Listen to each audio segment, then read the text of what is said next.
Olá a todos que nos acompanham na nossa meditação diária. Nós estamos retomando nossa reflexão do Sermão do Monte, indo para o verso 10 do capítulo 5 de Mateus, em que Jesus vai dizer o seguinte: Bem-aventurados os perseguidos por causa da justiça, pois deles é o reino do céu. Observando essa bem-aventurança, parece que ela é distinta das demais, sendo um tipo de uma descrição diferente da pessoa do cristão, como se fosse a consequência do que pode ocorrer a partir do momento que você assume uma postura centralizada em Cristo. Entretanto, vale salientar que essa bem-aventurança não é diferente. Ela reflete também o que significa ser um cristão. Ele é perseguido porque ele se comporta como alguém diferente. Podemos afirmar que as outras bem-aventuranças contêm uma descrição direta, enquanto esta é uma descrição indireta. É como se Jesus dissesse: isso é o que vai acontecer com você quando você se tornar um cristão. É interessante perceber que essa bem-aventurança vem logo depois da menção dos pacificadores. A relação entre pacificadores e perseguidos por causa da justiça se expressa com grande exatidão nas doutrinas bíblicas do pecado e em relação ao mundo, porque mostra a diferença entre a vida cristã e a vida mundana. Outro ponto a analisar aqui é a relação que podemos ver entre a primeira bem-aventurança e esta aqui. No verso 3, Jesus diz: Bem-aventurados os pobres em espírito, pois deles é o reino do céu. Vemos aqui a razão, porque é a última bem-aventurança que fecha esse ciclo daqueles a quem pertence o reino do céu. Né? Começa o reino dizendo: Bem-aventurados os pobres em espírito, e conclui dizendo: Bem-aventurados os perseguidos por causa da justiça, pois deles é o reino do céu. Com certeza, o Senhor quer destacar algo importante aqui, mostrando claramente aos seus ouvintes a importância de pertencer ao reino dos céus. Ou seja, não adianta praticar uma bem-aventurança como se fosse um princípio ético e não desejar ser parte do reino do céu. É como temos destacado todos esses dias, nesse estudo que temos feito diariamente, porque os judeus possuíam uma falsa ideia do reino. Entretanto, Jesus não estava falando do reino a partir do ponto de vista deles, mas do ponto de vista de Deus. Eles precisavam se dar conta da amplitude deste reino, compreendendo que ele ia além das bênçãos especiais que podemos receber numa medida mais plena, abundante. Ou seja, a maior bênção do reino dos céus é ser o cidadão deste reino. Encontramos aqui algo fundamental. Ninguém imagine que essa bem-aventurança seja um tipo de apêndice das demais. Ela é uma descrição positiva, tanto quanto as outras, embora seja indireta. Bem-aventurados os perseguidos por causa da justiça.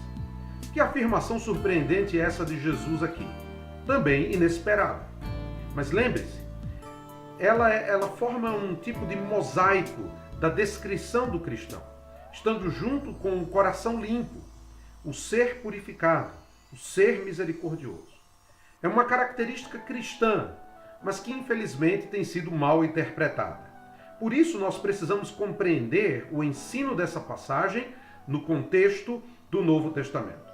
Ela põe em destaque a expressão por causa da justiça. Bem-aventurados os perseguidos é uma coisa.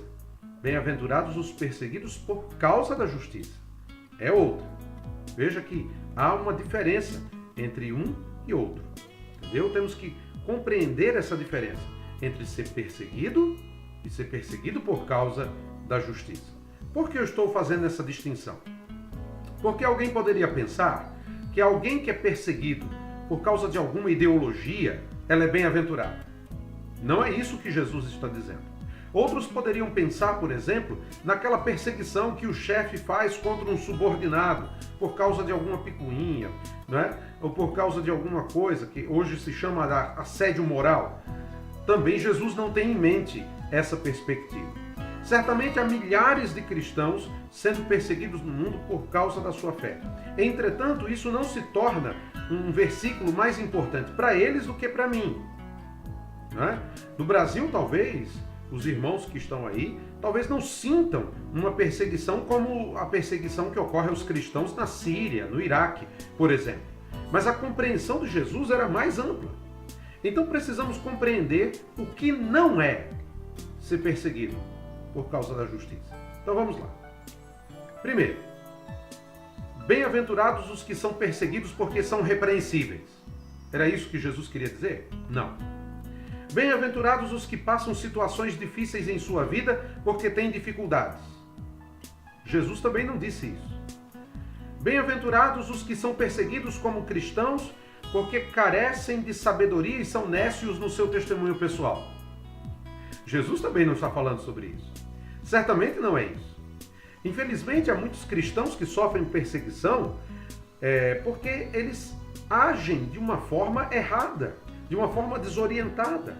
Por exemplo, um cristão que fala demais e aí alguém começa a fazer críticas pela postura inconveniente de suas palavras. E aí ele chega na igreja e diz: orem por mim, meus irmãos, porque estou sendo perseguido, porque eu estou falando a verdade. É complicado isso. Precisamos ter sabedoria no trato com as pessoas. A promessa de Jesus não se aplica a essas pessoas. Esse tipo de coisa poderia ser muito bem evitado. Jesus deixa claro que é por causa da justiça. Nós podemos atrair sofrimentos sem fim sobre nossas vidas, criando dificuldades desnecessárias, justamente por uma falsa ideia de testemunho pessoal. Então temos que ter cuidado. Precisamos compreender a diferença que existe entre prejuízo e princípio. É necessário compreender a diferença entre ofensa, num sentido natural, por causa do nosso temperamento ou jeito de ser, e ofensa por ser justo. É outra coisa. Outras frases que poderíamos adaptar aqui. Por exemplo, bem-aventurados os que sofrem perseguição porque são fanáticos. Jesus não disse isso. Bem-aventurados os que são perseguidos por serem extremamente zelosos. Jesus também não falou assim. O fanatismo pode conduzir à perseguição, mas nunca encontramos no Novo Testamento essa recomendação. Na vida espiritual e na vida cristã aparecem muitas tentações. Alguns, inclusive, durante o culto. Creem que, durante os cultos, alguns creem que devem dizer amém a uma determinada forma, sem pensar, por exemplo. Isso, dizer amém toda hora, não significa sinal de espiritualidade. Às vezes a pessoa está sendo irritante, criando problemas. A Escritura não recomenda isso. É uma noção falsa de testemunho, de culto. O espírito fanático tem conduzido muitas pessoas sérias para dificuldades sérias também. No anseio de dar um testemunho eficaz, as pessoas acabam exercendo, ou excedendo, o seu zelo e atraem sofrimentos desnecessários. Outra coisa. Bem-aventurados os que são perseguidos por terem feito o mal. Jesus não diz isso. Jesus não fala sobre isso. Devemos nos lembrar do que Pedro nos diz na sua carta, quando ele diz o seguinte: mas nenhum de vós sofra como homicida, ladrão, praticante do mal, ou como quem se intromete nos negócios alheios. Alguém fez o errado, alguém fez o mal, ele vai ser punido justamente. Não pode dizer que está sendo perseguido. Quem rouba e é preso e condenado, não pode dizer que está sendo perseguido. Outra frase. Bem-aventurados os que são perseguidos por uma causa. Jesus não falou sobre isso. Alguém poderia imaginar que aqui o martírio e a confissão que é feita diante dos ímpios. Entretanto, precisamos distinguir o que é sofrer por causa da justiça ou sofrer por uma causa. Certamente muitos mártires por causa da justiça e também porque eles tinham uma causa. mas há uma leve distinção entre os conceitos. Muitos são perseguidos por uma causa que defendem, mas essa causa não é justa.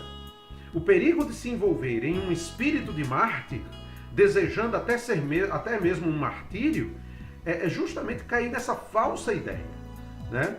E Jesus não fala sobre isso. Outra coisa, bem-aventurados os que sofrem perseguição religiosa política. Jesus também não falou sobre isso. Embora isso tenha ocorrido em algum momento da história, devemos sempre ter cuidado ao analisar isso de forma correta. Certamente muitos cristãos estiveram dispostos a praticar e viver a sua fé em ambientes desfavoráveis, por exemplo, como na Alemanha nazista, pregando abertamente, sendo encarcerados, enviados a campos de concentração. Entretanto, devemos ter cuidado quando misturamos religião e política, porque jamais deveríamos ficar surpreendidos se o Estado nos perseguir. Essa perseguição não será necessariamente por causa da justiça. Por exemplo, os cristãos da China sofrem por causa da justiça ou por uma causa? Alguém pode defender o seu ponto de vista político, mas não reclame de Deus quando sofre por uma causa e espera que a promessa se cumpra e ela não ocorre. Bem-aventurados os que sofrem perseguição por serem bons, nobres ou altruístas. Jesus também não falou sobre isso. Essa distinção é vital. Para outros é sutil. A bem-aventurança não diz que somos felizes se sofremos por sermos bons ou nobres. Exatamente pela razão de que ninguém deseja sofrer por ser bom. O mundo, de fato, louva, admira, ama aquilo que é bom, aquilo que é nobre. Há quem tenha realizado grandes atos de sacrifício, renunciando carreiras, perspectiva, riqueza, até mesmo a vida. O mundo as considera como grandes heróis, exaltam essas pessoas. Há certas pessoas hoje em dia que o mundo considera como cristãs por terem feito algum sacrifício. Essas questões deveriam nos levar à seguinte questão. Essas pessoas praticam a fé cristã? Talvez tenham uma conduta nobre. Talvez tenham até mesmo algumas características do cristianismo.